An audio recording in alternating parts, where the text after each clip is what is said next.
Satu.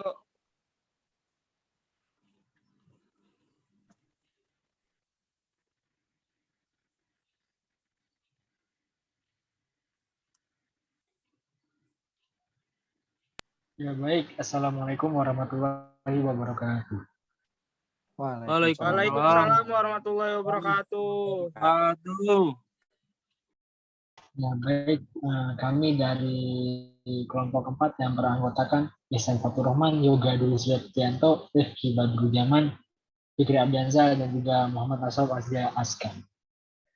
Baik, di sini kami akan bahas tentang sifat mekanik logam. Nah, ini ada dua referensi yang kami dapat untuk argumen yang akan kami berikan. Baik, selanjutnya untuk bawaan materi pertama akan disampaikan oleh Rifki Badru Jaman. Kepadanya dipersilakan. Oke, terima kasih untuk Saudara Fikri sebagai moderator yang telah mempersilahkan saya untuk membacakan atau memberikan suatu argumen ataupun pendapat tentang sifat mekanik dari logam. Logam. Nah, sifat dari mekaniknya itu berkaitan dengan kekuatan, kekerasan, buletan, dan kekakuan. Logam adalah suatu zat yang konduktivitasnya tinggi dari listrik, kelenturan dan kilauannya yang secara sukarela kehilangan tons pemilu mereka untuk membentuk kaiton. Kation. Distribusi logam di atmosfer dipantau oleh sifat dari logam yang diberikan dan oleh berbagai faktor lingkungan. Logam berat tergolong kriteria yang sama dengan logam lainnya. Hal yang membedakannya adalah mempengaruh yang dihasilkan saat logam berat berkaitan ataupun masuk ke dalam organisme hidup. Selanjutnya. Nah, untuk selanjutnya ini ada stress dan strain. Nah, perbedaannya itu yang pertama stress, yaitu tegangan, dan strain, yaitu regangan. Nah, bahan dapat dibebani dengan 3 cara. Yang pertama ditarik, yang kedua ditekan, ataupun digeser. Nah, ini ada suatu gambar ilustrasinya ketika emang ditarik mereka dikeluar ke atas, ataupun ditekan, serta pun dipuntir, ataupun digeser. Untuk uji tarik adalah salah satu uji stress strain mekanik yang bertujuan untuk mengetahui kekuatan bahan terhadap gaya tarik. Di dalam pengujiannya, bahan uji tarik ini ditarik sampai benar-benar putus. Nah, jadi untuk suatu pengujian tarik suatu benda, kita ambil contoh misalkan tarik suatu benda tali rapia ataupun tali tambang. Untuk mengecek kekuatannya ataupun daya tahan yang mampu diterima oleh si benda ini, kita lakukan dengan uji tarik.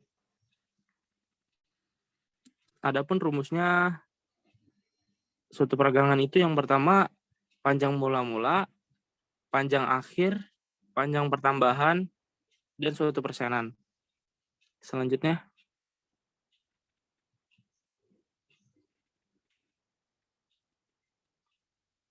Terus yang kedua ini ada uji tekan.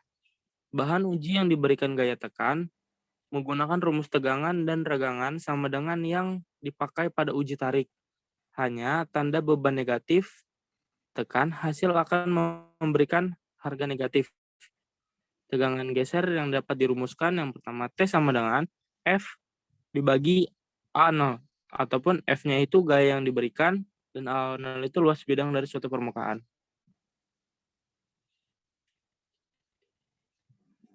Selanjutnya, mungkin itu saja yang dapat saya sampaikan. Terima kasih. Saya Rifki Badru Zaman mengembalikan suatu forum ini kepada moderator. Terima kasih moderator. Baik, terima kasih kepada Rifki Badru Jaman yang telah menyampaikan materinya. Baik, materi selanjutnya akan disampaikan oleh Ihsan Fatur Rahman. Kepadanya dipersilakan. Baik, yang selanjutnya ada sifat elastis bahan, di mana sifat elastis bahan ini terjadi karena adanya sebuah gaya. Jika tegangan pada sumbu Z, kemudian di sini ada gambarnya, arah sumbu Z perpanjangan, sedangkan arah sumbu X perpendekan. Nah, dari sifat elastis bahan ini ada deformasi plastis. Nah, kebanyakan logam deformasi elastis ini terjadi sampai pada regangan bernilai 0,005. Jika bahan ini berdeformasi melewati batas elastis, tegangan tidak lagi bernilai proporsional terhadap regangan. Daerah ini juga disebut dengan daerah plastis.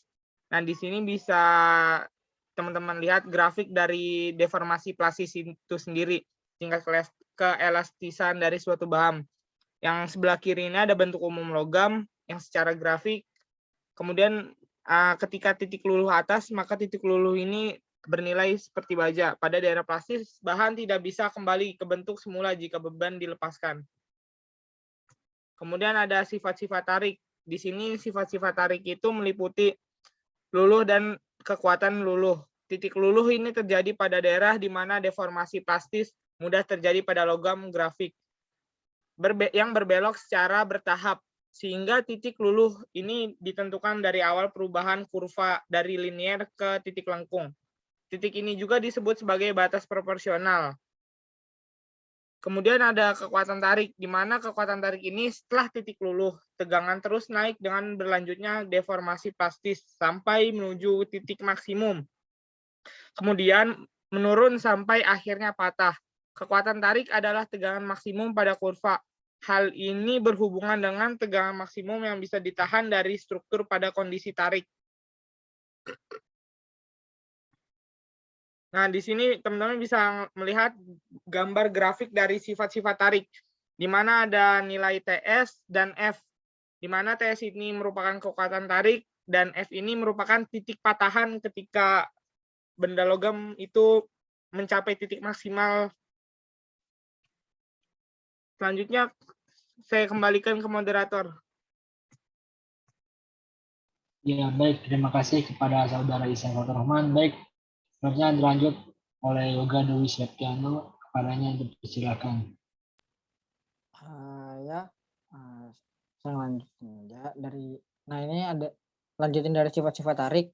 Yang ketiga itu ada keuletan, mengukur derajat deformasi plastis pada saat patah.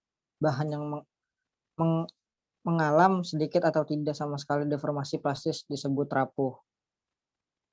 Terus keuletan bisa dirumuskan sebagai persen perpanjang atau persen pengurangan luas. Nah, ini rumusnya EL sama dengan IF per 1 per I0. IF kurang I0 per I0 kali 100. Nah, IF-nya ini panjang patah, I0 IO-nya ini panjang awal, persen EL-nya ini persen perpanjangan, A0-nya luas penampangan mula-mula, sama AF-nya ini luas penampangan pada saat patah. Selanjutnya. Nah, berikut ini beberapa sifat mekanik logam dan panduannya. Nah, ini ada beberapa logam kayak emas, aluminium, tembaga, besi, nikel, titanium, molib, dan denum. Nah, ini kekuatan luluhnya itu beda-beda dari tiap jenisnya, tiap logam. Nah, emas ini tidak memiliki kekuatan luluhnya, tapi memiliki kekuatan tarik dan keuletannya. Nah, yang lain juga sama, bisa dilihat kayak gitu.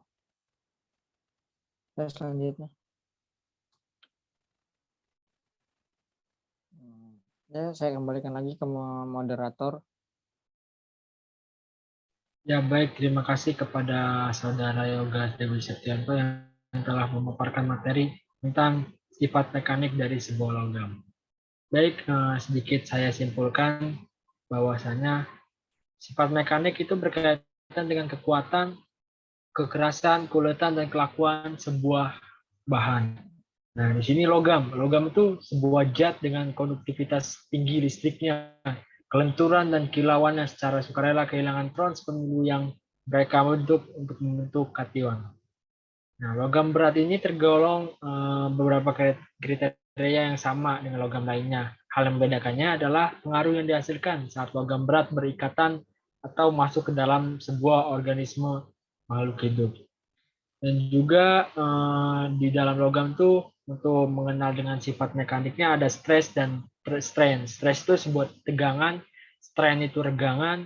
Nah, seperti itu. Dan juga sebuah bahan atau logam itu bisa dibebani dengan 3 cara. Yang pertama, tarik, tekan, atau geser.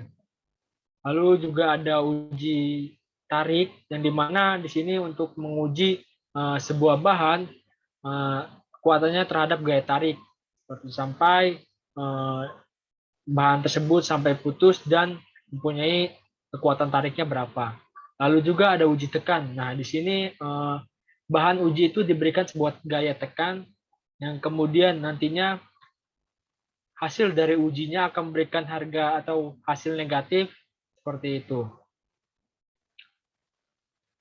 Lalu juga ada deformasi plastis yang kebanyakan logam, deformasi elastis itu biasanya regangannya sampai 0,005. Jika bahan melewati itu atau batas elastis itu, tegangan tidak lagi proporsional terhadap regangan seperti itu. Lalu juga sifat-sifat tarik itu ada luluh dan kekuatan luluh, lalu ada kekuatan tarik, lalu juga ada keuletan seperti itu. Dan sifat-sifat dari sebuah logam itu sangat berbeda-beda, mulai dari emas, aluminium, tembaga, besi, nikel, titanium, dan lainnya itu memiliki kekuatan luluh atau kekuatan tarik atau keuletannya yang berbeda-beda, sehingga kita dapat memilih bahan jika kita menggunakannya seperti itu. Baik, mungkin itu saja kesimpulan dari saya. Bagi teman-teman di sini, apakah ada sebuah pertanyaan?